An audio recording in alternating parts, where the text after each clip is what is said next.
Very good afternoon, everyone. We will start as we settle down. So the participants will be joining, and I welcome everyone. And I welcome everyone to today's session, Blended Learning in Anatomy, Preparing for the Future, organized by Wolters Kluwer. So I am Dr. Dravid, Marketing Manager, Wolters Kluwer. I will be your moderator for today's event. So our objective of this webinar is that the participants should be able to understand how a blended approach can augment anatomy teaching and learning. Participants will have the opportunity to submit their questions to today's presenters by typing your questions in the question pane of the control panel. You may send in your questions at any time during the presentation. We will collect these and address them during our Q&A session at the end of today's presentation. And we are recording this webinar, and a recorded version of this webinar will be available and will be shared after the event. So today we have an excellent panel of speakers cutting across years and generations. So from Dr. T.S. Roy to Dr. Suchimita Sarkar. So now I would like to introduce today's expert speakers. I would give a brief bio of all the speakers, then we can go for the session. First, I would like to introduce Professor Dr. T.S. Roy. Sir is Professor and Head, Department of Anatomy, North Delhi Municipal Medical College and Hindurao Hospital, Delhi. Formerly Professor and Head, Department of Anatomy, AIIMS, New Delhi. He is a recipient of prestigious WHO Fellowship and IBRO Research Fellowships, and he is a Fellow of National Academy of Medical Sciences and Indian Academy of Neurosciences. His research interests are neuroanatomy, aging, developmental neurotoxicology, experimental models. He has published numerous articles in various journals. He serves in the editorial board of journals like Pancreas, Journal of Experimental and Clinical Medicine, Aging and Society. Our next speaker is Professor Dr. Sabita Mishra, currently Director, Professor and Head of the Department of Anatomy at Maulana Azad Medical College, New Delhi. She has been teaching anatomy for more than 25 years. She has published extensively in national and international journals. She has been instrumental in creating a state-of-the-art fetal repository, and she is one of the pioneers in establishing the fetal autopsy laboratory in her department.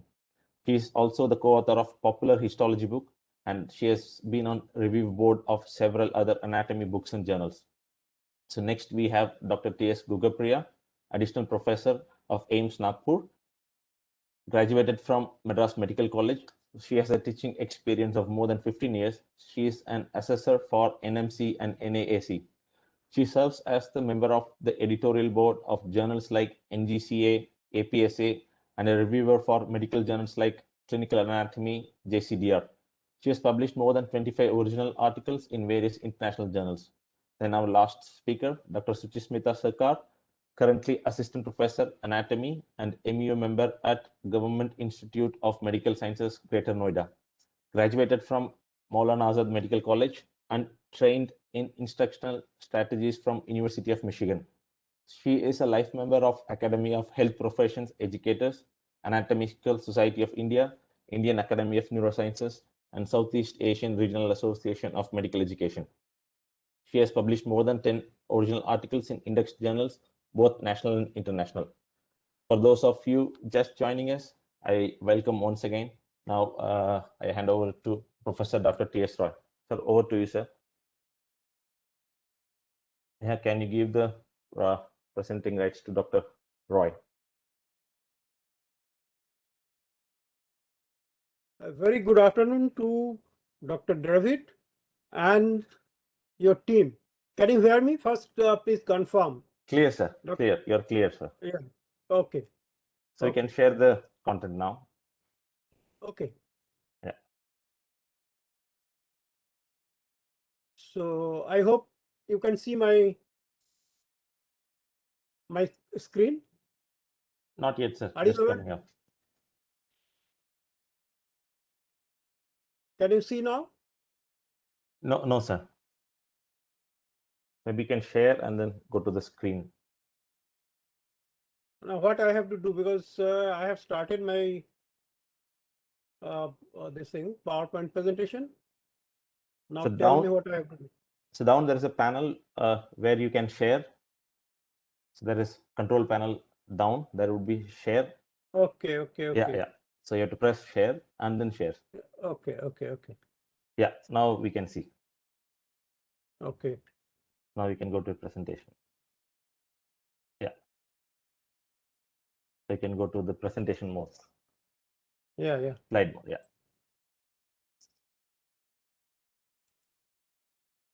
No, it is not. I'm not able to.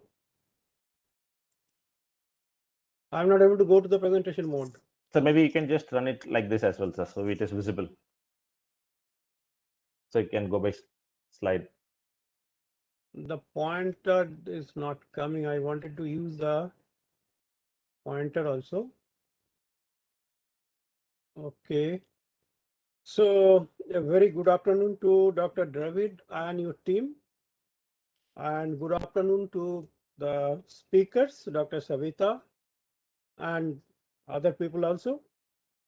So I'm going to talk about anatomy education transformation over the years. I will not take much time. Okay. Anatomy is one of the basic pillars on which clinical practice stands. Without understanding anatomy, it is difficult to practice modern medicine scientifically. Colloquially, anatomy can be called as geography of medicine, and without knowing the geography, one cannot drive a car. Similarly, treating without knowing the anatomy is equal to driving a car without knowing the destination. Therefore, a lot of emphasis is given on anatomy teaching learning. It requires use of tools for better understanding and retention of the subject. During recent years, there is globally reduction of the teaching hours in anatomy. And what happened, most of the clinicians, young clinicians, they lack knowledge of anatomy. And most of the anatomists feel that anatomy teaching is not adequate at present. After reduction of teaching hours and changed curricula, there are increased reports of medical negligence, litigation in US and UK. In UK between 1995 and 2000, there was a sevenfold increase in claims associated with anatomical incompetence submitted to the Medical Defense Union. 32% of these claims are against general and vascular surgeons, and many of them citing damage to the underlying structures. Out of 80,000 avoidable deaths per year in US, anatomical errors and doctor incompetence are the major factors. In light of the changes in the anatomy curriculum, several studies has been explored by the anatomists and students towards different teaching modalities. The following different categories of teaching tools in anatomy are under study: dissection by the students, inspection of the prosected materials, didactic teaching, use of models, computer-based learning or CBL, teaching of living, endoscopic and radiological anatomy, and problem-based learning. We will discuss the advantages and disadvantages of all these teaching learning modalities.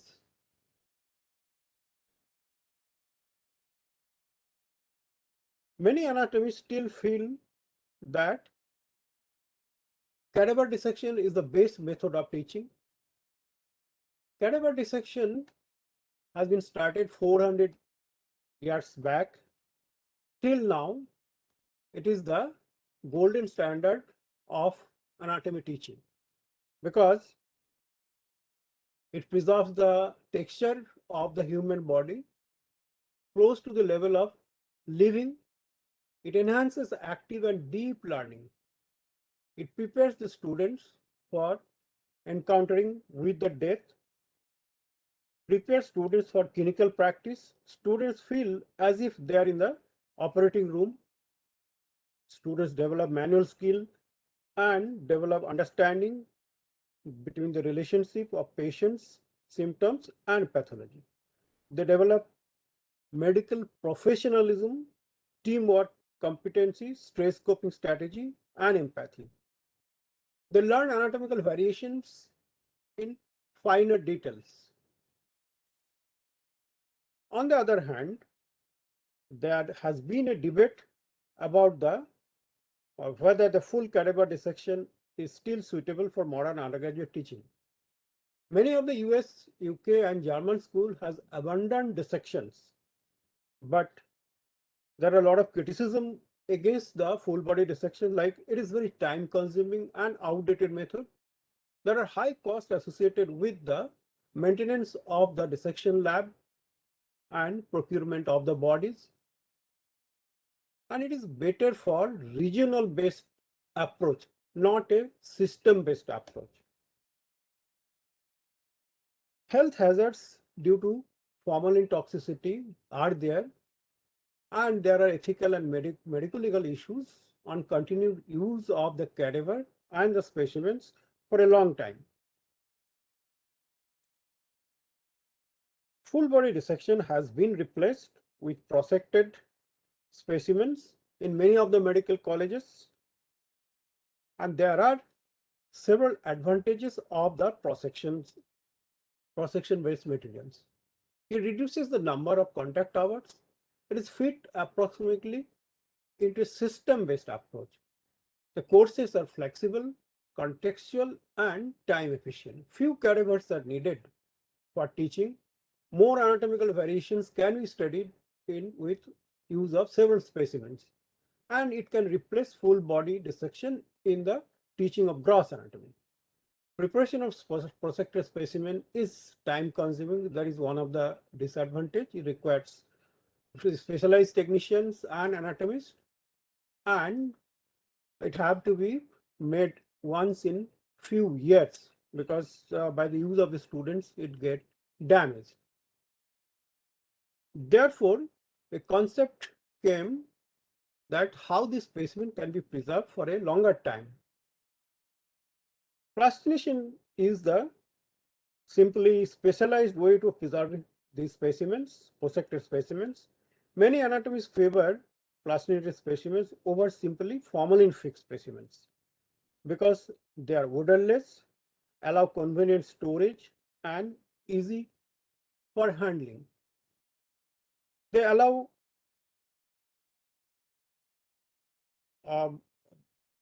and it can be, they allow convenient storage and easy handling, and it can be replaced for the models, and relatively cost effective due to semi-permanence of the plastinated specimen. Storage costs are lower and fume extractions are not required. This technique was discovered by von Gunther in 1977 in Germany, and many of the US, UK medical colleges are using these specimens widely. In India, very few places this plastination is done, and it has to be popularized.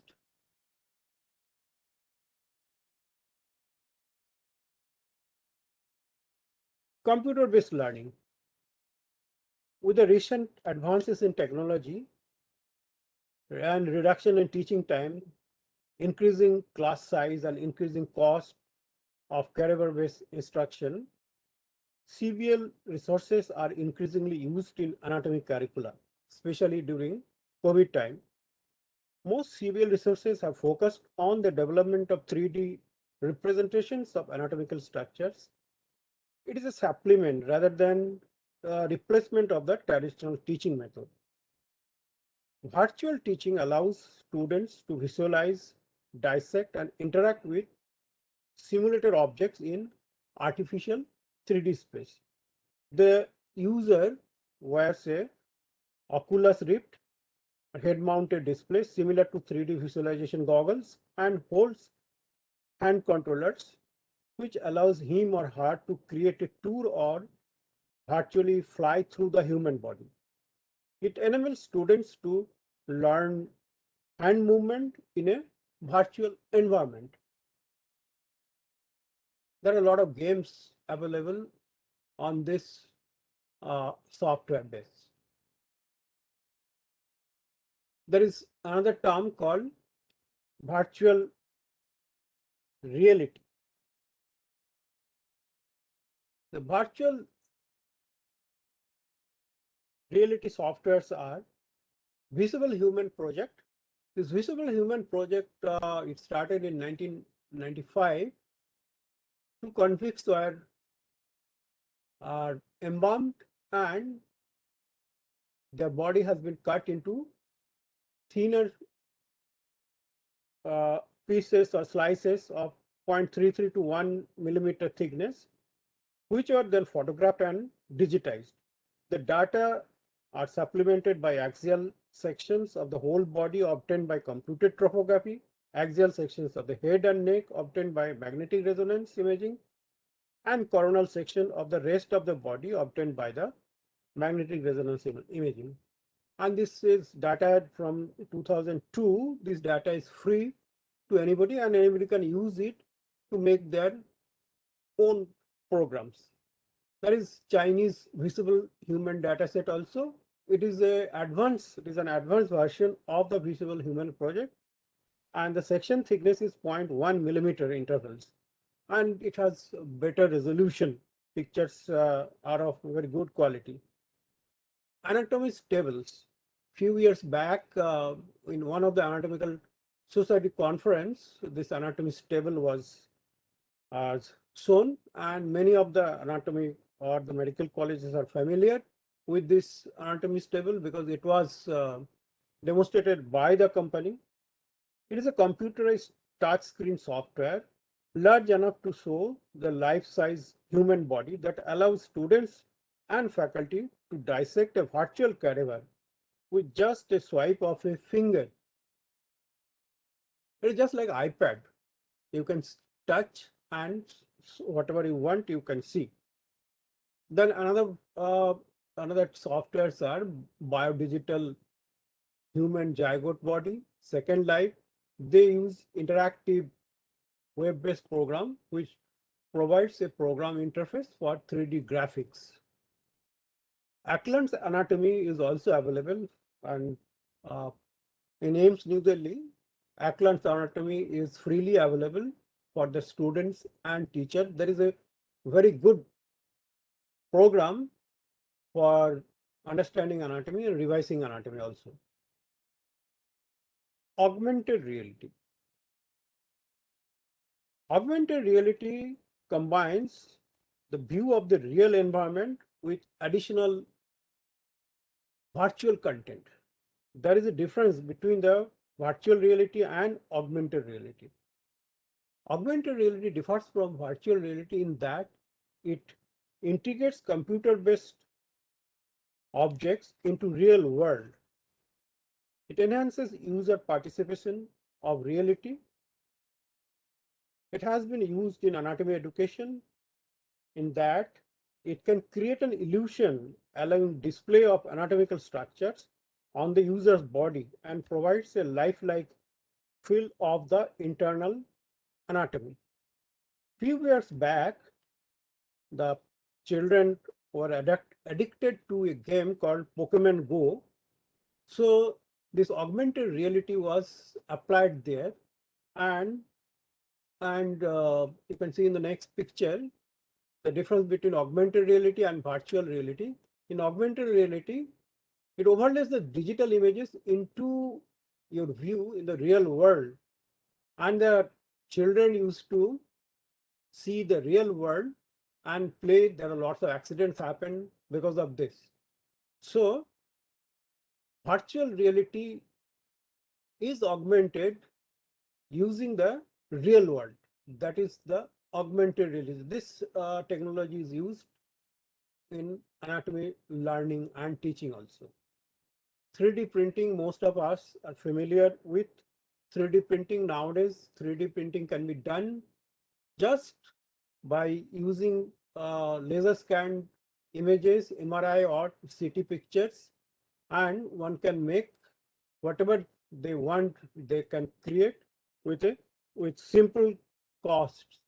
They're able to produce highly accurate models. And in AIIMS, we prepared sphenoid. Nowadays, sphenoid bones are not available, real sphenoid bones. So with the 3D printing, it can be done. And there are a lot of things can be done with 3D printing. There are a lot of models can be made. Medical imaging, for a long time, medical imaging has been used till now. Plain X-rays are used for teaching anatomy. It gives visualization of anatomical structure and creates interest in the physiological and pathological processes going on in the body.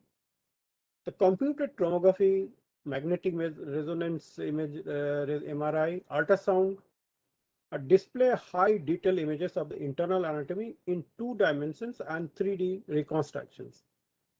Basic anatomical knowledge to the interpretations of 2-dimensional sectional CT and MRI scans are needed, and it can correlate with the living anatomy. So there is a necessity of understanding the CT, MRI, and ultrasound and correlate with the living anatomy. Now, there are different ways of learning living anatomy also. Till now, many of the medical colleges in India practices surface marking. That is also one of the living anatomy. So what is done? It is taught using peer physical examination, PPE, not the PPE of COVID. It is peer physical examination. It is best learned by using your friends. We used to do like that. There is another term or another technology used, painting of the internal structures in many of the medical colleges. To do surface marking or painting, one has to know or recall a lot of anatomical knowledge and a lot of clinical skills prior to encountering with the patients can be done using this skills, and it increases the communication skills. Also, simulated patients for teaching physical examination skills have also been widely used. So all these techniques increases or improves student performance. Now come to the blended learning. Blended learning, somebody else is going to speak. So I just want to introduce it, then I leave it for the others. Blended learning, also known as hybrid learning, is the method of teaching and that integrates technology and digital media with traditional instructor-led classroom activities, giving students more flexibility to customize their learning experiences. Blended learning is the integration of traditional face-to-face and online instructional methods. The blended learning model has the potential to facilitate active learning and improves academic performance while avoiding issues that are associated with.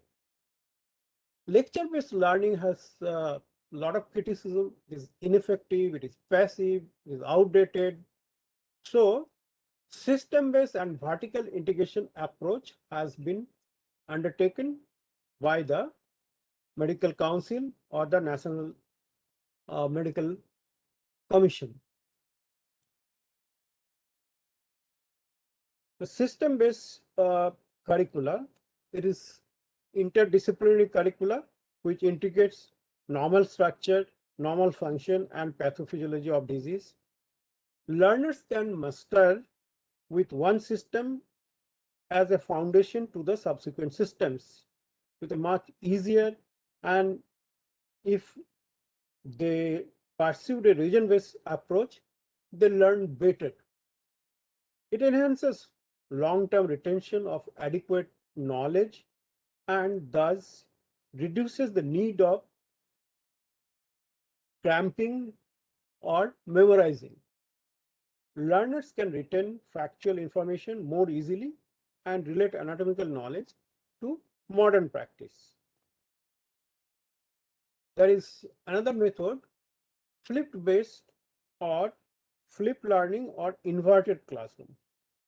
Students are introduced to the content at home and practice working in the class. The teacher helps the students with their doubts. It is attractive because of the availability of the internet resources, including audio, video in any subject, and is very popular nowadays because it is not attendance based, but it is heavily dependent on students preparing outside the class, and it increases the workload involved in preparing the course material outside. Homework is more for the student and the teacher also in this model. Inverted curricula. So the next is integrated curricula. The new reforms it is the new reform within medical education. There are vertical and horizontal integration in the curricula, which is adopted by NMC. Attention is paid to anatomy and other basic sciences in later years of curriculum. The advantage is that only anatomy relevant to the general practitioner will be taught to all students in the preclinical years. Vertical integration adopts a holistic approach while treating a patient or planning a healthcare strategy. Early clinical exposure helps students to develop communication skills. It needs a lot of planning, organization, and execution, and cooperation beyond the departmental borders. The disadvantage of vertical integration is that students no longer gain a overall knowledge of anatomy of the whole body.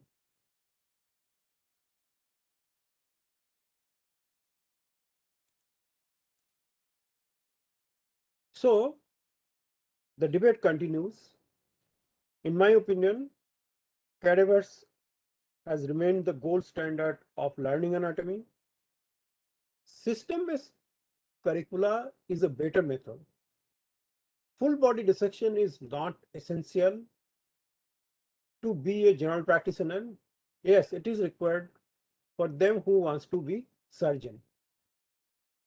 Adoption of more prosections or plastination would help the transition to system-based anatomy curricula.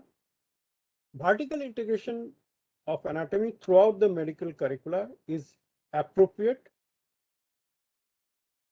and a better option.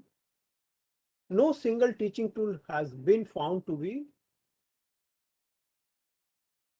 have all components of anatomy curriculum. The best way to teach modern anatomy is by combining multiple pedagogical resources. The impact of new curricular reforms on competency-based teaching requires further research to evaluate the suitability and student perceptions, different teaching modalities, and ability of this to meet learning outcomes. So, in conclusion,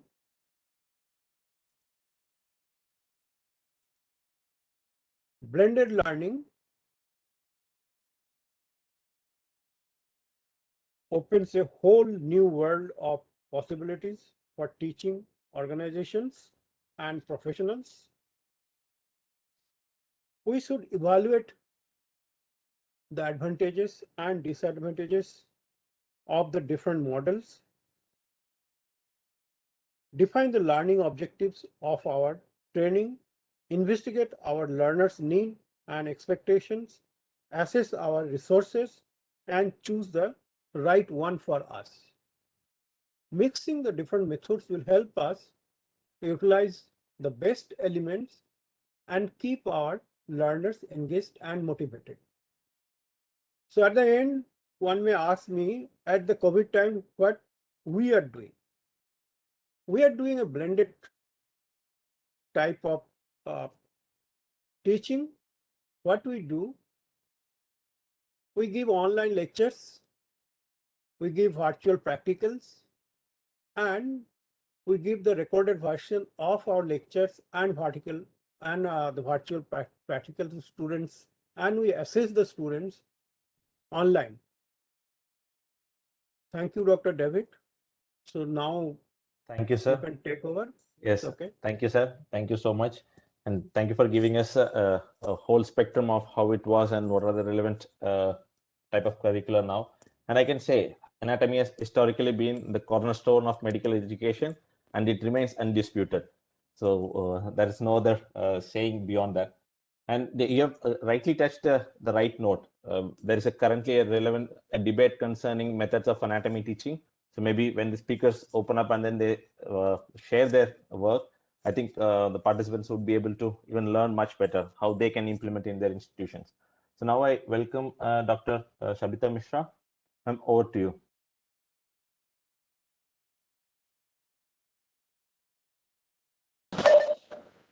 You can present, so you can share the screen. Yes. Yeah. So good afternoon, and thank you, Dr. David and Walter Kluwer team for inviting us to take this lecture. And actually, it's overwhelming to speak after my teacher and to speak before my student. So in one platform, we have 3 generations here. So I would say thank you very much, and we are going to learn from each other. So I'm going to start my presentation. Would I share or are you sharing my? Yes, ma'am. You're sharing, ma'am. So you can put on the slideshow. I'll share. Yeah, we can see your screen. Okay, right. Yes, So over to you. Okay, so with the note of Dr. Roy speaking about how the anatomy curriculum has changed over the years, I am going to actually talk about a point, which is how we have modified. We have been actually, because of this pandemic, have been forced to include this blended learning in anatomy at Maulana Azad Medical College, like any other college or universities in the country. So let me start my presentation. We know that when we talk about anatomy, it covers all these topics. It's just not gross anatomy, it's neuroanatomy, it's radiological anatomy, there is histology, and there is also embryology. So now all this has to be integrated, it has to be taught, and it has to be learned by the learner, that's the student.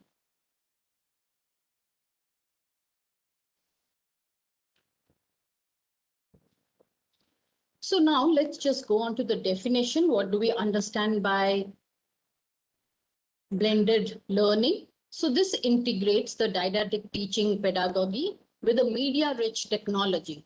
It uses different learning approaches, like modern technology is used for activities and different activity types. It combines the advantage of face-to-face learning and online learning. The courses using blended learning environment can be developed using technical tools, creating a realistic environments. So individual colleges or universities can make their own, or we can take the commercial and the professional ones which are made commercially. And initially, probably the cost is high, but later on it becomes feasible. So what are the advantages of this blended learning? It motivates the learner. It's a self-regulatory learning process. The level of engagement between the students and teacher increases with this kind of teaching.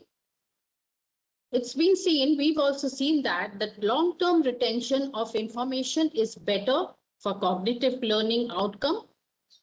The self-assessment gives them the scoring system. The approach is flexible, and in the presentation of content, the students gain access to this additional learning medium at their own time also. They don't have to stick to the necessary working hours or teaching hours which are laid down by the colleges or universities. So the learning benefits that they get is through verbal, visual, and auditory stimulation. So we have different kind of learners. So they all benefit from this kind of learning. And if we look at this competency-based medical education laid down by MCI, now the National Medical Commission of 2019, it made certain reforms in the old curriculum by defining the number of competencies to be attained. There's been a horizontal and a vertical integration between academic disciplines, and by suggesting what are the teaching learning methods used for this, the new curriculum shifts its focus from knowledge gain to inquisitional skills. With this, I start as that for us, for the whole country, in fact, the NMC was started in 2019. So the first batch joined in 1st August 2019. It was a 1-month foundation course where they didn't study anything about the core subject. In fact, they were taught about empathy, what is the role of a doctor, what is the role of a patient, how they should behave, what are the expectations from a good doctor, the graduate medical doctor. All that was taught. The core curriculum started after 1 month. Along with that, there was the ATCOM, which is Attitude, Ethics and Communication, early clinical exposure. There were linker cases, and there were certain certification courses. All this started with the great expectations from the teachers, from the students, and all were quite excited, overwhelmed with this new curriculum, and we all worked towards it along with our students. So teaching of anatomy suffered because of the COVID. There was a pre-COVID time, the COVID and lockdown, and then we had the post-lockdown with COVID protocols. So I'm going to talk about our journey, since I'm just talking about what we did in our college. The pre-COVID batch, as I said, joined in 2019, complete offline. There was no COVID in the scene, excepting we used to send them Google Docs in which there would be questionnaire. We used to give them problems in which they would come prepared and which would be discussed during our teaching hours in the dissection hall. And we also used to give them some supplementary material which they would study. And ATCOM started in 2017. All this we started much earlier than NMC started its program. Then came the first wave of COVID, 2019, March to December, all colleges closed. Everything closed, complete lockdown. So the education went on to a complete online method. Classes resumed from January 2021, and the final exams of the batch to 2019, which was supposed to be held in September 2020, was held in February 2021. Almost 6 months later. Offline mode, when they came back, we had offline mode, and we also had an online mode, a blended learning pattern. New batch joined in February 2021, when we had the old batch of 250 students and the new batch of 250. That was the MBBS students, and we had 50, 100 BDS students also. The batch offline and online went on for both the batches. We had formative and summative assessments for them also. And with the second wave, when it came in April, all classes got cancelled. And again, the physical classes were stopped. We had complete online with a modified interactive session simulating an offline method, which we devised on our own, seeing the feedbacks that we were getting from the students. So the attempt to enrich teaching by adding audiovisual and kinesthetic experience with multisensorial stimulation was the key to improve this curriculum. I'm just showing some pictures. The pre-COVID area, fun-filled lecture theaters, a capacity of 300 students in this new LT that we have. We have 300, 600 students can be accommodated in this lecture theater. Our dissection hall, widely spread, again 250 students can easily come, and happy students studying, no COVID protocols. This is again the pre-COVID time when we used to have embalming preservation workshops, which is an annual feature of the department. Then came the pandemic, the coronavirus, complete lockdown. So we had to adapt to the blended learning approach in anatomy. The emergence of the new coronavirus posed a significant effect on medical education with substantial impact in anatomy teaching. So it was in all teaching, not only in anatomy, everywhere. So universities started changing the conventional face-to-face classes to an online format. But online classes and how effective and how efficient can we make these classes? So when the first lockdown happened in March 2020, the students had to urgently evacuate the hostel. Most of the students are outstation hostels. They had no books because they were told immediately in 24 hours, leave your hostels. The anxiety of the unknown and depression set in amongst them. Nobody knew what's going to happen. The anatomy department immediately started brainstorming. 2 days from 15th, they left. I think we just took 2 days. And from the third day, we started sending recorded lectures. Immediately, without losing any time, we started making teaching videos and tried some online platforms, how we can send classes to them. And subsequently, we found that webinar is a good platform by which we can send lectures and teach students. Of course, the institute supported us with that. So when we talk about teaching, the tools which are included in teaching are a comprehensive lectures. That's face-to-face training, where the teacher is actually seeing the students and you see the eyes of the student. That gives the teacher a high that, yes, my students are looking at me, they are listening to me, and they are understanding what I'm saying. That's the biggest disadvantage which we are having when we are facing these online classes. So there are demonstrations which we do by bones, prosections, models, handouts, and online videos, which we have made some, and of course, using from various sources, interactive sessions in which they discuss their doubts. Integration of vertical and horizontal subjects. Vertical integration, usually we do it with every term, we do it with radiology, where they come and they show students X-rays, CT scans, MRIs of each region. So integration, and this has been going on ever since I remember. This has always been there, but now it is going in a much more systematic and organized manner. And we also have some flipped class rooms where we send them some material before they come prepared, and then teaching happens. And STL modules are very important, which is the self-regulatory learning. They learn at their own pace. We give them problems. It's a brainstorming activity for teachers, making these modules, making these problems and assignments, and sending them to students, and Google Forms, which are given after lectures. This is for cognition. So the teacher's responsibility, in fact, increased during this lockdown, where they teach, they have interactions, they have exams, and they have feedback daily. These feedback, in fact, helped us in improving ourselves. So I don't think anybody is complacent, has to be complacent, but what I'm doing is the best. We always have to improve ourselves. And who are our best critics? The students are our best critics. So they are the ones which helped us in improving our syllabus and improving our teaching, which we are still doing, and we are still evolving it.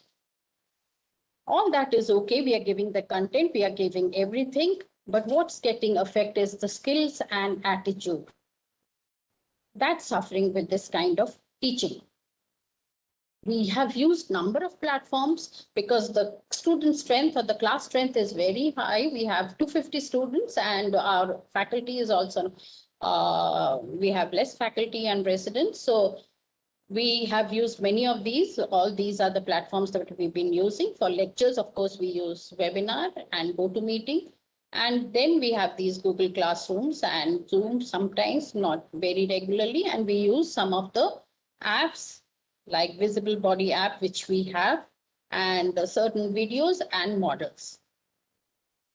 And we have been able to take our exams successfully online. Now you can see this is the way we used to take exams. We used to project them, and students, we used to have a face-to-face online interactive exams with the students.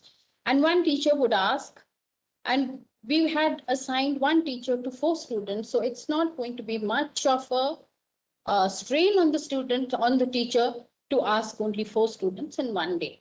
That way we were having a more wholesome, or we say a complete exam, which was satisfactory for the teacher as well as for the student.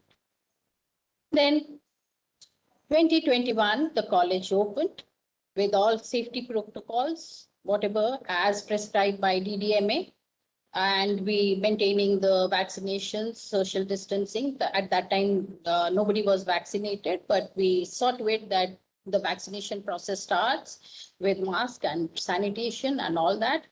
And we divided the students. We said we cannot accommodate. Initially, our department has the capacity to have 250 students, but we said no, we have to maintain the norms, and we took 1/3 students. So as a result, what happened? Every day we would get only 1/3 of the students, which would get divided amongst the 3 departments. So essentially, we got 2 batches. One student would effectively do only 2 classes per week in anatomy.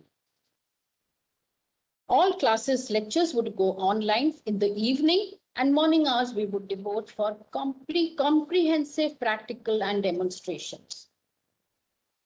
So if you can see, the student-teacher ratio was 1:10. The attempt was to enrich the teaching by using this, as I said, audio, visual, and kinesthetic experiences. So we gave each student bones. They had their own parts. Every student had their own bones, own parts, and there was an instructor, a demonstrator, a faculty who would be teaching them each and every part.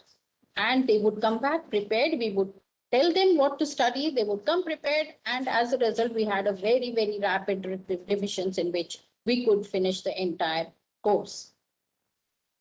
And we also take blended lectures and demonstrations on this smart board, which can have both, or it can have images, it can have PPTs, it can have, it can work as a computer, and it can have both offline and online. Sometimes we have some students are online and some are offline with us, and we also take classes like that, some of the demonstrations. So that helps us in teaching everyone. And during the COVID time, we realized that the students were going through a lot of mental distress. So we just thought, and it was the dean who advised with her suggestion, we had an activity for students in which they celebrated Gandhi Jayanti on the 150th anniversary of Gandhi Jayanti, in which they made these posters, they made presentations, and they had a musical festival which was completely online. And I'm happy to say that all these students, that the pictures that you see, they're all from different parts of this of the country, and all these sketches are made by the students. They made a wonderful 1-hour presentation which was appreciated by all, and they were very happy. They said this was the best thing that could happen during the COVID. They could connect and connect with their friends and also connect with us. When the 2020 batch came in February, we had a white coat ceremony, which we have for every batch when they join.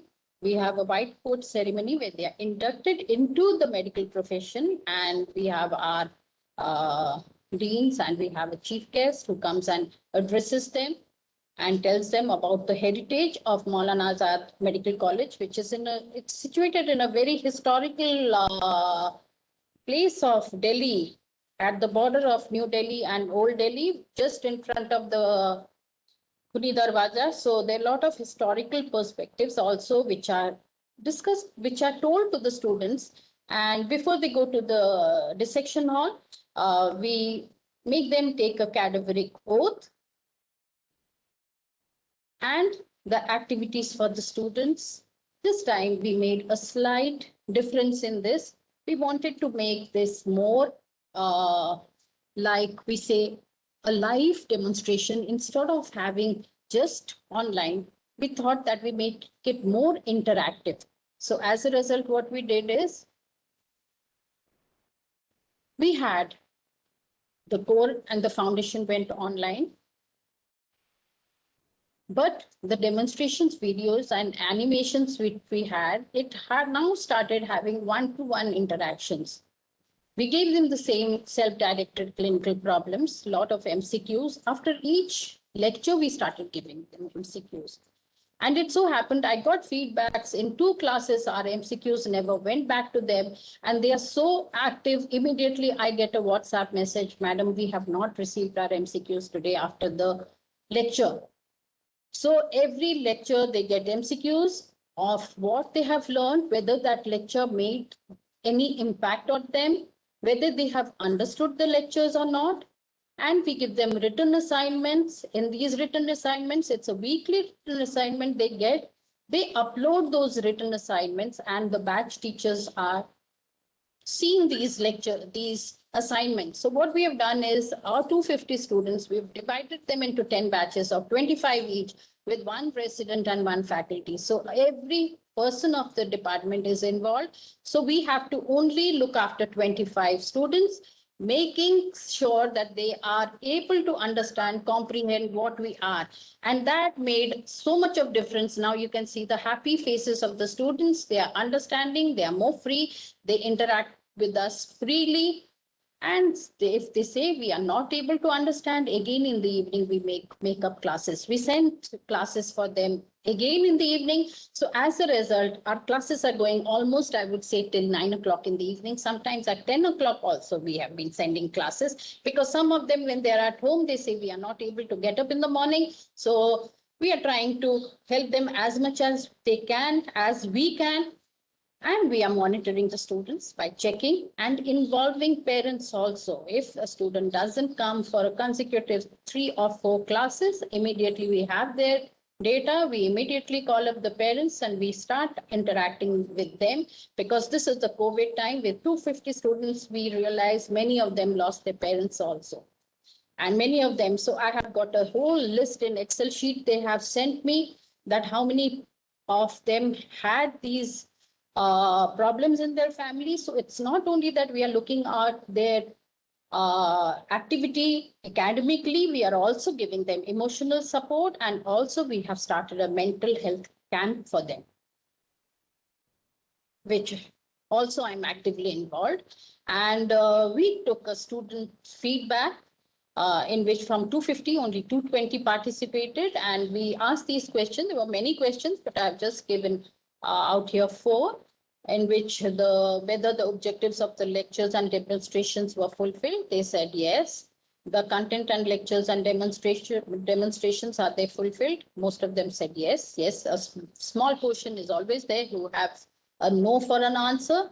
STL benefit, maximum students have liked the STL, that the self-directed learning, where they get we give them the problem, and we also tell them the resource material from where they have to study, or if they have to see a video, what they have to study, and then they come back. It's usually a clinical problem based on what we are teaching.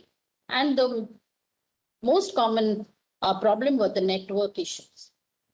So we come to this, that anatomy dissection is definitely an essential tool for teaching. But the advent of this modern technology and evolved teaching methods, dissection is, of course, the major tool. But medical professions of all levels believe that dissection enables learning anatomy with relevant clinical correlates, because that's the foundation of any medical or a paramedical course that we have. Anatomy is the building block. It's a stepping stone to understand the human body. Only they can do the treat. They can treat the patient or understand the disease process. So dissection helps us to build up the independent skills, which are essential requirements for a modern healthcare setup. And I'll just put down part which the students have given us, the Students' Corner, that the anatomy department has been really supportive and understanding in this new lockdown teaching phase. The constant effort of reaching out and trying to get better shows the zeal of the teachers of the best institution of the country. We are really humbled to see this much effort by the students, by the teachers. Thank you. This is from our students. But there are, yes, some students, they felt, which is, I feel also very, very just, that online classes put just too much pressure on students because we tend to forget the content much quickly after a lecture. Even after attending the same lecture twice and going through books, the retention used to be way too less after a few days, which didn't used to happen at college lectures. So it depends on the students. Yes, we had, and of course, it was the network issues which were a constant problem. And for the first time, we had excellent university results. With the paradigm shift of teaching towards student-centered approach, the approach of multimedia is definitely beneficial, like Dr. Roy also discussed, the Anatomage, this is the virtual dissection table, which gives us any section, any part you want to see in a cadaver, you can see it life size. The primal pictures also gives you a good atlas where you can see any part of the pictures, same as the Auckland Atlas, which Walter Kluivers gives us, and the visible body app, which we possess, also gives us three-dimensional. In fact, you can put the eyeball on the table and see all the extraocular muscles. Very fascinating software, which is fixed into, it is in fact compatible with the Android, with ISO, with computers, with any kind of system. So a student can just play around with Playway, he can learn anatomy. But the main point is virtual cannot replace cadaver dissection, as clinical teaching material can never be replaced by having virtual patients. It can only be a supplement. And we are finally trying to make doctors. So with that's great. And some of the videos that we prepared. So I'm just running through some of the videos that we showed. These are the videos which we do for the students. For every, before every lecture, short videos are prepared. After that, we can see this hand shape a bit laterally. This is the pectoralis major muscle right here. After the pectoralis major, we can see this muscle, short muscle. This is the pectoralis minor muscle, and we deflected the pectoralis minor muscle.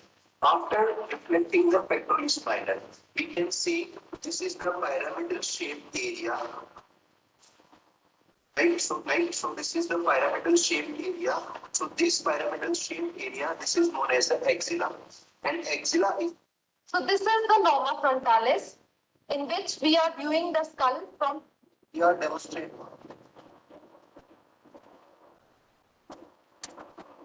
So the anterior surface, but this is the anteromedial, and this is the posteromedial. Here is the posteromedial of the posterior.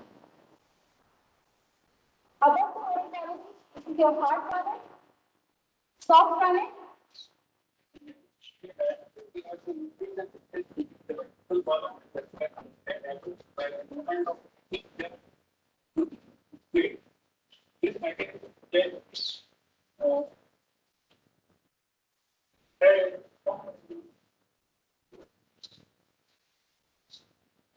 So these were the few videos that were just a glimpse of how we are doing it in the process. And it's not very, I would say, but they are good enough for our students to understand in small groups teaching when we are showing them. And I thank the whole department of anatomy of Maulana Azad Medical College, who have helped me and the entire team anatomy, who's working tirelessly and trying to improve the quality of teaching and education every day. It's not just we stop there. We are going on and on and on to improve. So every day there is some activity going on. So thank you very much. Thank you, Dr. Dravid. So Thank you, ma'am. Thank you very much for a very highly informative session. I think the participants would have learned more, and I think they would be even still thinking how they can implement in their institutions. And of course, we understand 2020 has changed the way we live and work. And also, and I think we are deeply thankful for bringing out the realities, daily realities of and hardships faced by teachers as well as students in trying to accommodate or adapt to this new way of teaching and learning. And thank you so much, ma'am. And I would request Dr. T.S. Gugapriya to take her on the stage. thank you, thank you, thank you. Yeah, thank you, Dr. Dravid, and good evening, everyone. Please share your screen. Yeah, we can see now.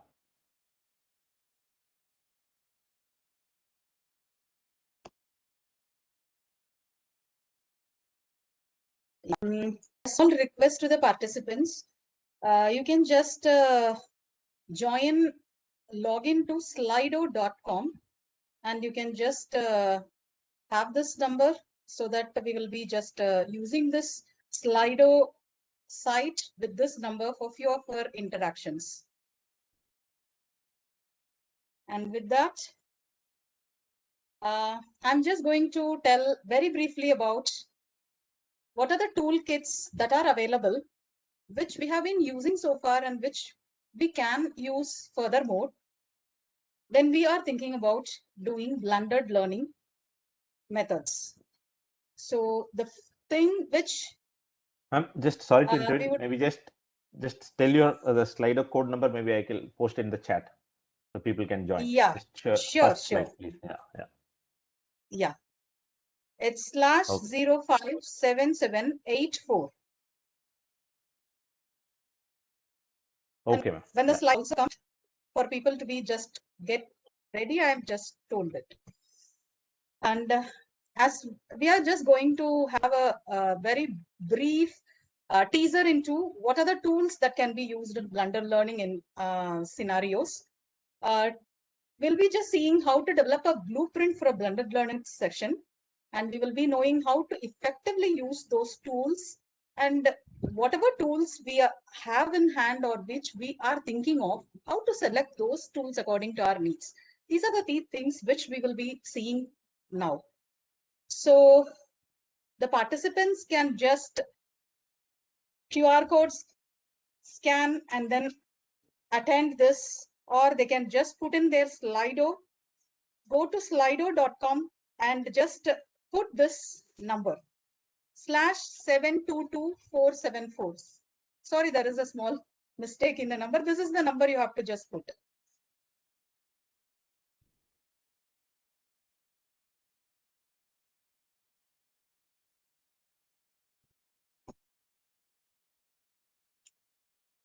Are you able to? It's slido.com, and you can put the number over there. A poll will be opening for you. Yeah. So the question which I had here is,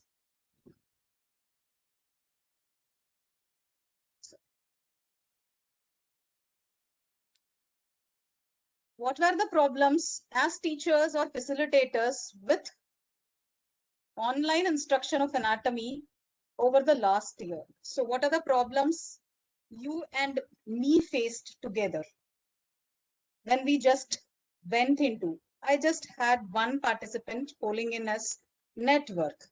Yeah. Assessment malpractices, network issues, internet connectivity. I think the internet connectivity is the one that is the major thing. Online teaching was like talking to blank wall. Exactly. And I think the net.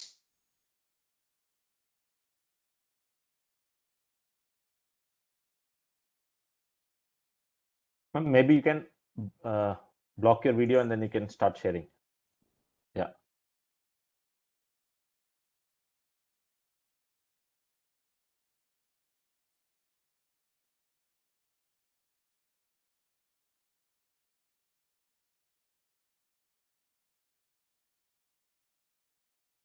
We'll just wait for a couple of seconds. Some problem.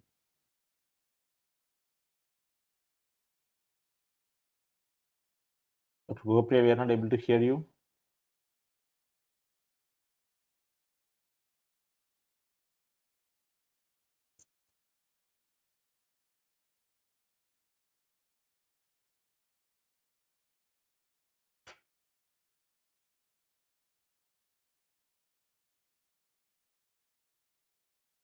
Okay. And we are not able to hear you. Maybe I can just ask Dr. Suchi to present her slides. Then when Dr. Gopriya comes online, I can ask her. Can you give the rights to Dr. Suchi? Yeah. Yeah, you are audible now, ma'am. So, ma'am, maybe you can block. Maybe you can block your am I video. audible? Yeah, you can block your video. Yeah, I You can think stop your video. there is some network Yeah. issues again. Yeah. Now, Yeah. now it's fine. Now it's fine. Yeah, Please, a lot please more. proceed. Yeah, yes. Yeah, a lot more information has come in. Yeah, the two major things were assessment related issues where we faced malpractices by students, of course, and all those were crowded together as cheating by the students. And there is another set of things where students are not interacting and network was the major issue. And there were certain other things like people have put in students are interested in learning and they are more dependent on the face-to-face classes. I think mostly the engagement of the student and interactivity was the important thing that were coming out from all your answers. It's nice. I have 26 answers and a very good, interesting cloud I have got. And it gives so much of information for every one of us who are listening to this.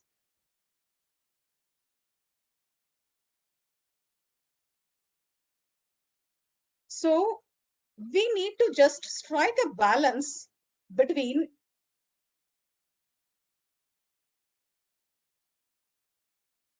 the face-to-face component as well as the online or the e-learning components. So that will be, we have to balance between the interaction and engagement as well as collaboration.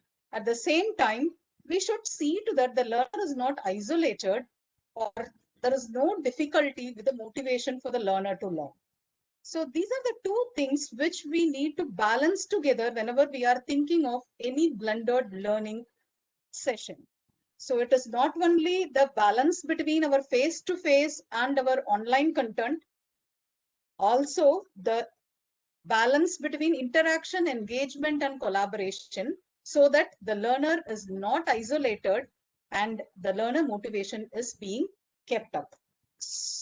To do these things, to strike a balance, what we need to first know exactly is what is not blended learning. So we have been using online modalities and technology rich instructions all through this 1.5 years of this pandemic. And we have been facilitating the learning through multiple devices. But actually what the blended learning is, we have to create a personalized learning experience using the internet or the connectivity.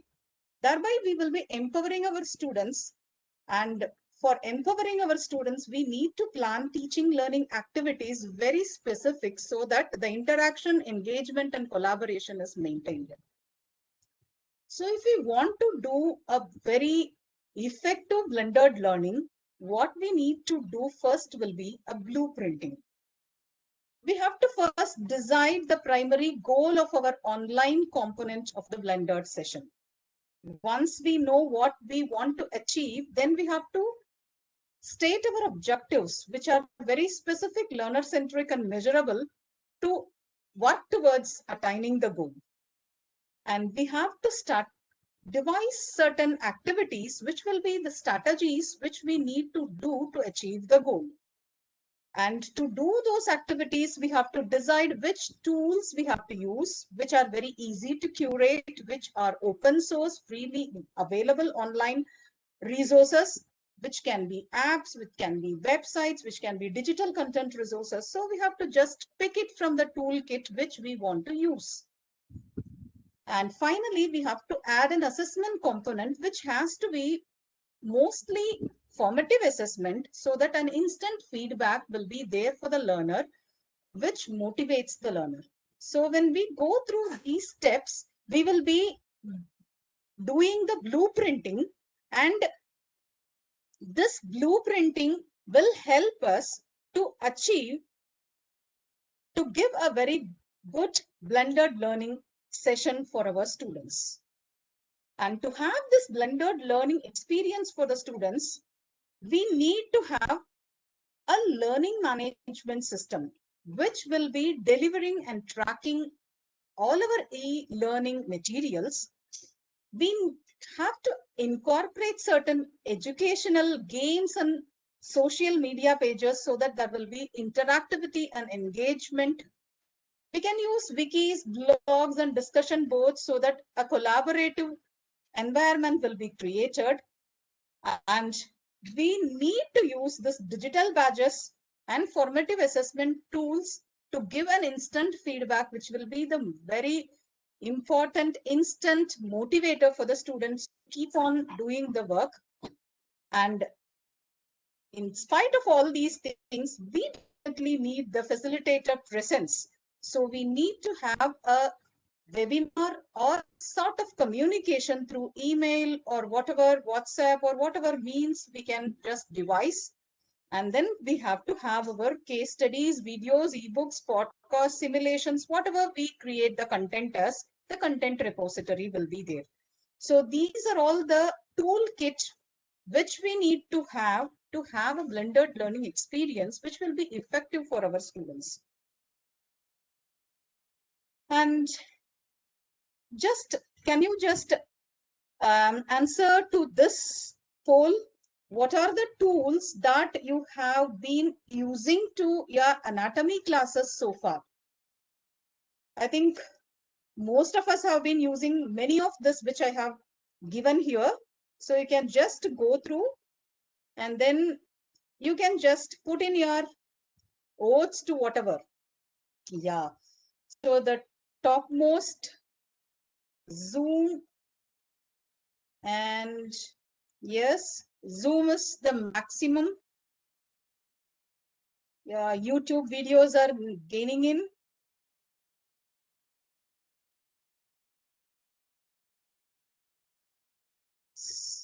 Yes. You can use the slido.com or scan this.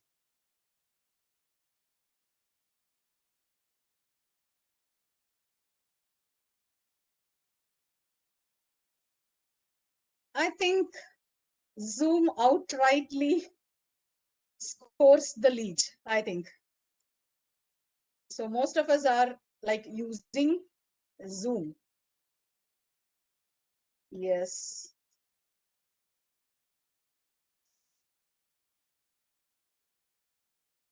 So Zoom, I think YouTube videos, G Suite, and then comes the rest of the things. So if we just, if this is the, yeah, still more people are polling, I'll just give a half a minute so that those who want to give in their opinion and there can just poll in.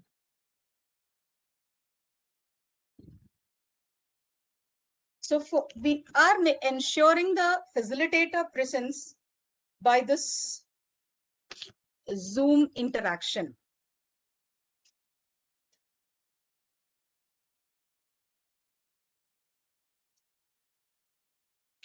Yes. I think still Zoom leads. Okay. So in spite of so many things that are available to us, we have been using Zoom a lot. So if I want to group the tools that have been already been in use, I'll just classify the things what you have just told now into a Moodle or a Google Classroom, which can be coming as a learning management system. And people have been using educational games like Kahoot, Edupus, and a lot of social media has been in use. And almost 39 to 40% of people have been using G Suite and Google. It's a collaborative platform wherein a lot of collaboration can be done. And we are more using Zoom platform for, it's a communicative platform, and we have been using this commonly. And mostly our PowerPoints, YouTube videos, which stood second, and some ebook contents. So these are all the tools which we have been using so far to create a blended sessions for our students. So what more can be used? The first thing is an Chrome extension called as Mote. It's a very amazing audio feedback tool. So whenever you are giving any assignment to the students, whenever you are giving some test to the students, so instead of writing it and then putting in marks, giving in your remarks, it's a very easy to use Chrome extension. It's called as Mote. It's really available. And if you are the one who's using G Suite as your platform, then Mote will be a very good addition for you to give instant audio feedbacks. So it will be easy for us to just talk it, and the recorded audio will be just sent to the student. So this is one of the things which you can use. The next one is Kayalo. It's a open source, freely available software, which is mainly for collaborative learning. It is a discussion or debate tool wherein lengthy debates and discussions among multiple participants can be done. And as the discussions are happening, the software itself clubs together into a sort of ideas, and then it will group the discussions so that the participants who are joining in late will be able to see each and every comment that has been there in the discussion before they joined in. So it is a very interactive tool. Whenever you are having a Zoom classroom also, you can have this whenever we are using cases for our case-based learning. And the next tool is called as ClassWeek. It's another open source, freely available tool which you can be using. The importance of this ClassWeek is it is a PDF annotation and drawing tool. So being an anatomist, we are very much into drawing things. We want our students to draw. And this online has limited our easiness to make the students draw. And this is one of the tools which will help the students. You can just give a very brief diagram and ask your students to develop the diagram, because it is a drawing tool which is very easy to handle. And you can just give pictures and ask your students to just mark the paths, mark the relations. All those things can be done using this ClassWeek. It's a very useful tool which can be used whenever you are thinking of some assessment through online. And a very useful open source tool which is available is called as VideoAnt. So it is an educational tool where you can annotate the video. So we have been taking so much of videos to be shared with our students. So in those videos, it is very easy to annotate whatever we want to add in, stop the video, add in whatever we want to put in there, and then the video can be, it's a very easy annotation and editing digital software, and then it is not very difficult to use, and it is called as video ant. Each one of your annotated videos will be named as an ant, small bits. Okay, and it will be very useful whenever we are taking certain videos, and after taking the videos you can just stop the video and put in your voice, put in your whatever text you want to. You can give descriptive text also along with it. So all these can be done with this. It's a very handy tool for anatomist.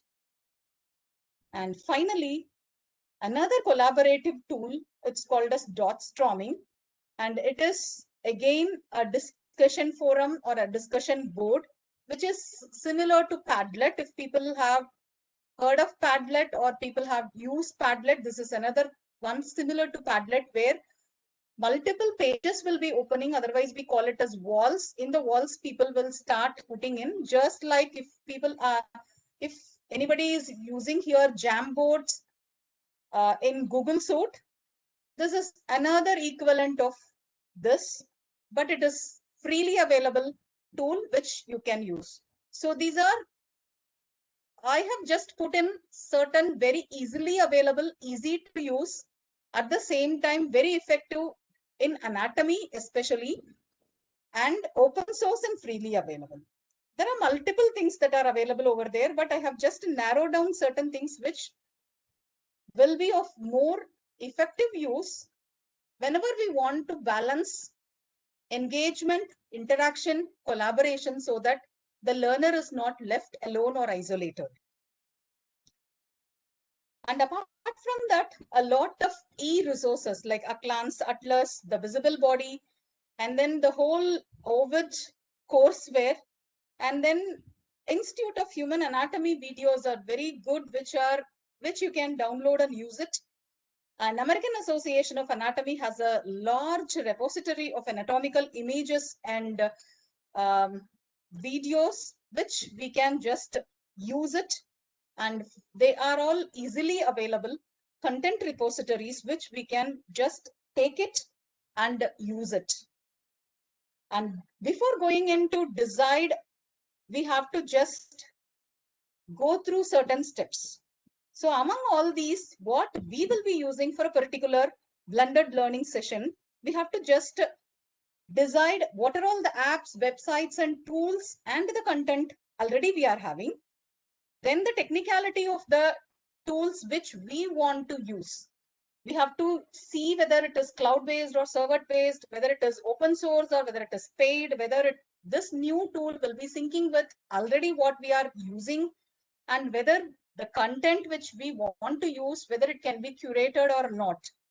And once the technicality we have decided, okay, we can go for a certain particular content through a particular tool, we have to just see whether the student needs multiple logins or multiple sign-ins to access certain things. So we have to sync in all the things so that it will be in one platform, the student will be able to see the things. And then whether he can be able to access it offline as well as online, and whether the student needs any special training to access it. That is one of the things which we need to think before deciding any tool. And other considerations will be how the data output from the tool will be there if we are using some assessment tools. And we have to see about the budget, if it is a paid one and if it is very good, and we have to see the budget. And whatever technicality, whether we have a technical team with us to just help him through to start using the tool on a regular basis. So once we can answer all these questions, we will be able to create a blended session.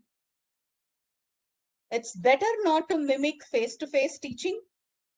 We have to plan the blended session according to a blueprint, and we have to decide which blending tools we want to use according to the blueprint. And finally, blend, engage your students, and let the learning happen. Thank you, ma'am. Thank you so much for a very highly interactive session. I think these polls are something which is new for us. Again, it's a learning, it's an online tool, it's a learning for us like students.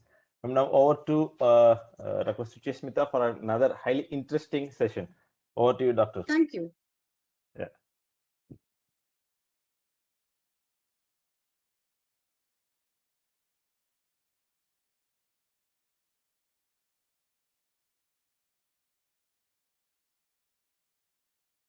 Yeah, we can see the slides. So we can go on slide. Yes. Thanks. Good evening, everyone, respected and learned panelists, organizers, and dear participants. Thank you, Dr. Dravid, for that kind introduction that you gave. And I'm really indebted to the organizers for bringing me into the same platform as my beloved and respected teacher. For this panel discussion, I'll be covering the learner satisfaction aspect of blended learning.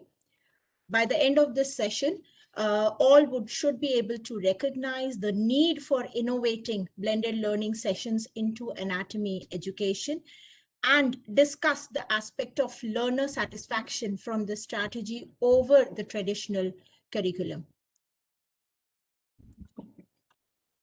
So let's ponder over the generational gap that exists between our teachers and us and our students. Now, we as educators are bestowed upon this great privilege and responsibility to impact the lives of our students positively. Our students, who are the digital natives, have never known a world to exist without technology. This brings us to blended learning, which is an instructional strategy talked over by my fellow panelists as a technology-enhanced learning processes integrated with the face-to-face interaction, leading to formation of this amazing blended learning approach.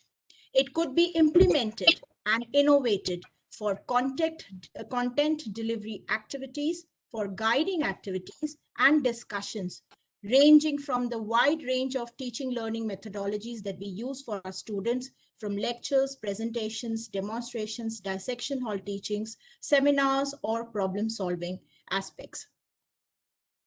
Why we need to blend? At the core of it, it is a student-centered approach where the students take responsibility for their learning process and they actively engage in the learning process. It is a collaboration between the teachers and the students in construction of the scaffolding of their knowledge, and this lays a foundation for the long-term professional development skills like self-determined and directed learners and lifelong learners. This easily complies with what we are expected to teach and how we are expected to teach with the CBME that has been very nicely elucidated by Dr. Savita. I stand here and take this opportunity to present our work, which was on a model of blended learning applied to a large group session in anatomy for the head and neck region that we teach, which I know everyone would agree, it's a very information-dense region spanning over 2 months of time, around 40-45 lectures at a stretch. Now, this we modified from the traditional delivery of lectures at didactic sessions. We modified it into blended learning. In a period of time where there was no COVID, it was a pre-COVID era when we had implemented this. And in a period of time where there was no learning management system as an institute, at a government institute in North India when we had implemented this. The sessions, each and every of these 40 lectures that we had done, we had 3 parts divided the knowledge delivery or the content delivery. The handouts that were given to the students before the lecture, around 3 days prior to the actual face-to-face interaction. Handouts were prepared in-house, which were peer-reviewed by the subject experts in the department. PowerPoint presentations, which were both video recording of the presentations and simple presentations, and resources. Now, the resources, as my co-panelists have mentioned, what all resources we can use, we also used similar resources. We use resources from ebooks. We use resources from standard textbook pages. We use resources from clinical examination of structure so that they could get the contextual basis of learning anatomy. We also use resources for surgical anatomy, where there was the applied aspect of parotidiectomy surgery, where the facial nerve relations would be nicely shown, and you can get the clinical understanding of why do we have to understand and read what we have to read. In the lecture hall, what we did was we start with discussing the muddiest points of these sessions and that we have given them, brainstorming on a case-based session. So after discussing what they didn't understand and where the hindrances were there, we then moved on to case-based discussions, a question answer discussion, a brainstorming session in the lecture hall. So you can understand it would be a highly interactive session in the lecture hall rather than a monologue that usually happens in anatomy. After 5 or 6 of such sessions being conducted, we take formative assessments. Usually Thursdays are the easier days for us timetable wise, and we used to conduct weekly formative assessment on that topic to actually see and judge whether the students have understood. And then and there only the results were displayed, because that was taken by Google Forms, and the results came out, and whatever the questions were not answered by most of the students. So it was not demeaning of any one-on-one interaction between students. It was a general feedback that the whole class received. So we also clarified the topics again and again and reinforced the topics again and again, which is all my learned participants can realize that in anatomy is definitely required, because we are very cognitively loading subject experts. Let's come to the satisfaction aspect that the students felt. In this, we had a batch of 100 students in our institution, out of which 91 students had given their replies. The 77% of the students were agreeing that they would prefer this kind of pedagogy over traditional classroom. Apart from other aspects of satisfaction variables that we had surveyed in this one, we organized it into depending upon the improvement of the learning processes and organization of the module. So for the improvement of the learning processes, 74.3% students felt that they had better engagement with the teacher during and even after the classroom. 80.5% students felt that they had a clear understanding how to go about reading in medicine proper, and they had applied the same searching for videos and looking for online content for other subjects like physiology and biochemistry. So these were the development or the seeds of self-directed learners. 81.4% felt very confident to interact in class, and we know how shy students feel when we would ask them a question in class and they're so shy that the fear or overcome they are not able to overcome the fear to stand up in class and answer. Receiving the content beforehand gives them that confidence that they know what is going to be discussed and they have read it once, so that gives them the confidence to interact in class. 83.41% students agreed that the PowerPoint presentations were very, very helpful. But more than that, more importantly, 84.1%, which was the maximum agreement percentage that we got in this study. We had the patient videos, the correlative videos were very, very helpful. They enjoyed the discussions on the videos. They enjoyed the discussions on the surgical anatomy videos and the clinical examination videos. For example, for thyroid gland, we had a clinical examination video. So these helped them really. Adequate time. yes, it was the least of all the expectations. 54.9% didn't feel it was adequate. Now, there were two reasons that they gave us for inadequate time. One, they thought that 3 days prior to the lecture, the online content receiving was less. They wanted it a week before, because they had to read physiology, biochemistry as well. So they said that 1 week before. But we as authors, when we had reviewed the lecture and prepared the module for this, we realized that 3 days is appropriate time. 1 week is too big a time, and 1 day before is too short a time, as had been there in the literature. Second point for availability of time is they said that the interactive lecture should not be bound by 1 hour. They wanted to extend the lecture more, and they wanted to keep on interacting and let all the doubts get clarified. But when 1 hour also, they felt very short a period of time. So you can understand the amount of engagement that this process had brought in. Now, after doing the quantitative analysis of the learner satisfaction survey, we also had given them open-ended feedback questionnaires. When we did a detailed thematic analysis of it, it emerged 5 themes, and those are, all the students had agreed that these promoted their deeper understanding and contextual learning of anatomy. This method also gave them confidence to interact. It was the flexibility of timing. Few students commented that they used to study at 2 o'clock in the night, and some said that we used to study at 8 o'clock in the morning, and yet we would have the lectures beforehand, before the actual lecture. So that flexibility of timing, anytime, anywhere, was a big, big plus point. It was a potent extrinsic motivator. Now, why? Because they saw us as teachers work so hard in preparing these modules that they felt like contributing to their learning process. So they felt that they would do justice if they did not read those videos and don't see their PowerPoint presentations beforehand. So they felt that it was a big motivator for them to go through the online content. And hence, it also promoted self-direct learning.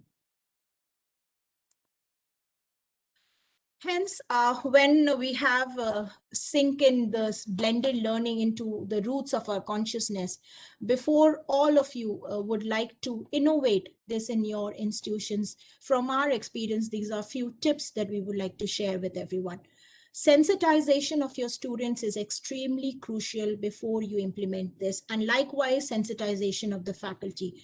Whenever we are implemented an approach like blended learning for the large group session, we should not neglect how the teaching is happening in the small group session. Hence, sensitizing of our faculty is very essential. Sensitizing of our students is essential because it helps them to understand what is happening, how it is happening, because they have never studied why this blended learning in this school teaching. It was a traditional pedagogy, and then suddenly when you want to change over to a different mode of teaching, they should know and they should be aware how they are being taught. Strict time delivery, I think, is utmost essential. If we are committing to 3 days, it should be 3 days. It should not be like a day before, an hour before, and committing that we have given it 1 day before. Digital professionalism and ethics is absolutely crucial. Whenever we are using online content, it is a copyright material, and we have to see what content are open for educational purposes. The website clearly states about the copyright statements of many of the online content that we wish to use for educational purposes. And if they could be used, you can use those content, but many of them clearly state that they cannot be used. So many a times when we download certain videos and we share the videos, that becomes a copyright infringement. What we can do is share the link for them. If they're open access, the students can access those videos from the source itself, rather than you downloading it for them and sharing. That becomes an infringement. Constructive feedback, yes, Dr. Sabita had very nicely mentioned, feedback is absolutely crucial to keep on changing and improvising over what you're teaching and how you're teaching. Peer reviewing, as I'm a junior faculty, I feel peer reviewing of the materials is absolutely crucial when we ask our seniors to peer review the handouts and the lectures for us, they always add to the content in a better way. User-friendly technology. Yes, we are always very motivated that we'll use this, we hear about a new technology and we would want to use it, but it is absolutely crucial that we are comfortable with the technology. In front of the students should not have bloopers that we are not able to use the technology. User-friendly, which we are comfortable in, would serve the purpose, even if it is not that big or complicated one. We should be creative in our content delivery. Some lectures could be delivered in one way, the other lectures could be delivered in other way. The creativity lies in us. For that, a lot of literature search would help us to expand our horizons into how we can implement. And finally, getting all the ethical and scientific review approvals and clearances done before we think about publishing a study like this and publishing the perspectives of our students. So ladies and gentlemen, let's shake hands with technology, empower our pedagogical practices, deliver our contents strategically with the flexibility of anytime and anywhere, and saving our time as well. I would like to acknowledge my co-authors for this study, and they were Dr. Shashi Raheja and Dr. Saroj Sharma from BSA Medical College in Delhi. My students who have participated wholeheartedly in this study and they've given this amazing experiences and shared with us. The organizers for giving us an opportunity to share our work so that it could be carried forward by other anatomists and other researchers as well. And we declare that we do not have any conflicts of interest. Thank you for your patient hearing. Thank you, ma'am. That was a quite interesting session. I think they would have taken how you were able to implement this and then publish the study. And yes. Because of time constraints, I think I'll take just a couple of questions. So first question to Dr. Sabita. Do you think online teaching can be used even when regular classes in lecture hall and dissection hall start? Ma'am, you can unmute and yeah. Yes, Dr. Dravid, I think, yes, online teaching can take place when regular classes are going on. Like I told you before also that we were taking, I'll just switch off the video. Sorry. When we were taking, before the CBME started also, we did do some online teaching with them. We used to have some flip classes also.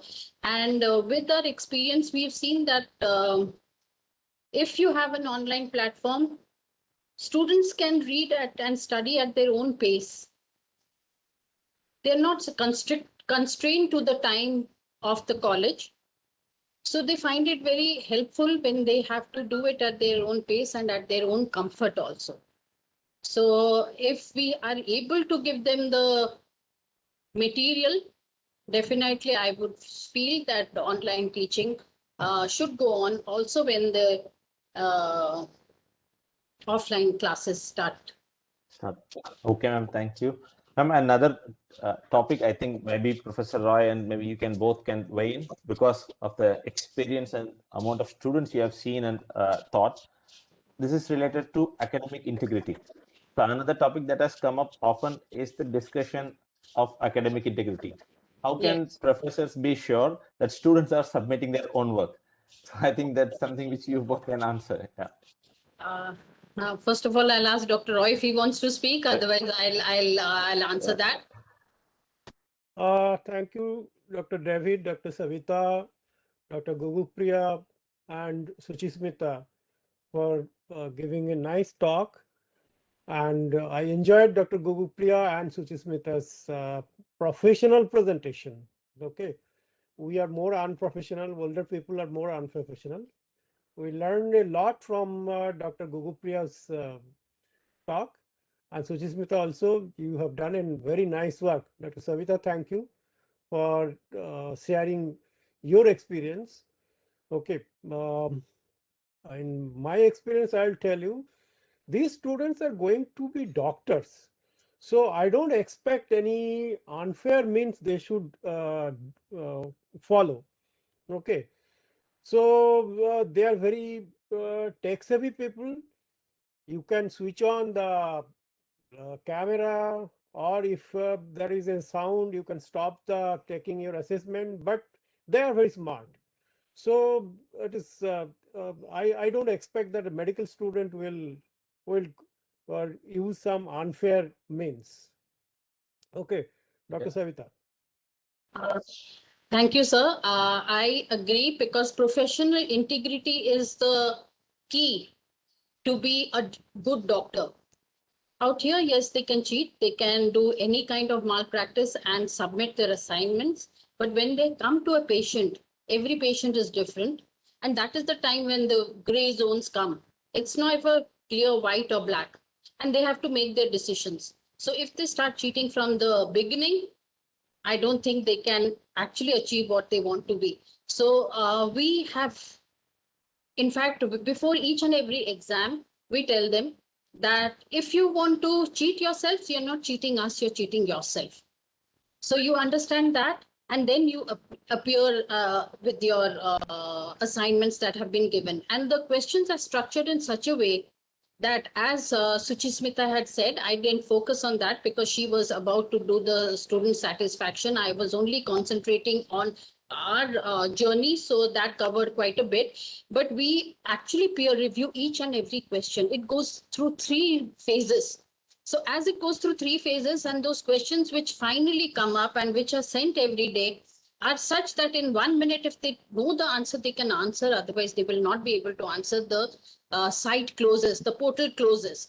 So in that way, we are trying to see that they actually learn the content. And of course, they are smarter. So that's my answer, that they should be having that kind of integrity in themselves, that they do not want to become bad doctors. They want to become good doctors who have the knowledge. Thank you, ma'am. Thank you. I think Dr. by Dravid, can I just Yes. add in a word? yes, ma'am. Please, please if feel I free to can. add. Yes, feel free to add. Yeah. Yeah, the thing is that as far as academic integrity is concerned, it is when we just increase the collaborative nature of our assignments, automatically the students will try to interact with each other, and they will be putting in their opinions honestly. And as far as formative assessments are concerned, that type of collaborative work and the interactivity and the engagement what we will be introducing in our blended sessions will go a long way in making them honestly attempt for their assessments. That is what I personally feel, because we have been also doing certain experiments with this blended sessions in our institution also. Mhm. And one more thing, if I can add, is it's the time as facilitators, as teachers, as anatomists, we think of inculcating honor codes among our students. So every institution can make the students come up with their own terms and conditions for what they think their terms for being honest in their assessments. So Yes. that is the next step forward. That is what I think when we are landing ourselves into a blended learning scenario. Thank you, ma'am. I think because of time constraints, I would love to take more questions, but I don't think I will. No, I will not take any more questions right now, ma'am. And to all the speakers and the panelists, it was a wonderful session. I think it was a very informative and very engaging and interactive session, and I think that the participants would witness that. And thank you so much for giving your time, taking time out of your daily work, and then associating with us. And as Wolters Kluwer, we feel very honored to be associated with the faculties. And thank you so much once again from all of us. Thank you, ma'am. Thank you, sir. So thank you. Yeah, So I will end. Thank you. Dr. Thank David, you. I Yes, want sir. that you organize another session on e-learning and take Sure. yes, take representatives from each corner of India. Okay. Sure, sir. Sure, sir. Sure. Okay. We would love to do that, sir. Thank you, sir. Thank you so Okay. much, sir. Thank you so much, ma'am. Thank you so much. Thank you. Yeah. Thank you. Yeah. Thanks to all participants, and good night. Thank you, sir. Thank you, sir. Thank you, Dr. Gugupriya. It was very informative. And thank you, Suchi. It was very, very informative. And in fact, I've read your paper. So thank Yeah, you. thank you. Yeah. Thank you, ma'am. Thank you, ma'am. Thank you, ma'am. Thank you so much. It is my honor that you have said these kind words. Thank you. Okay, Neha, you might end the session, Neha. Thanks.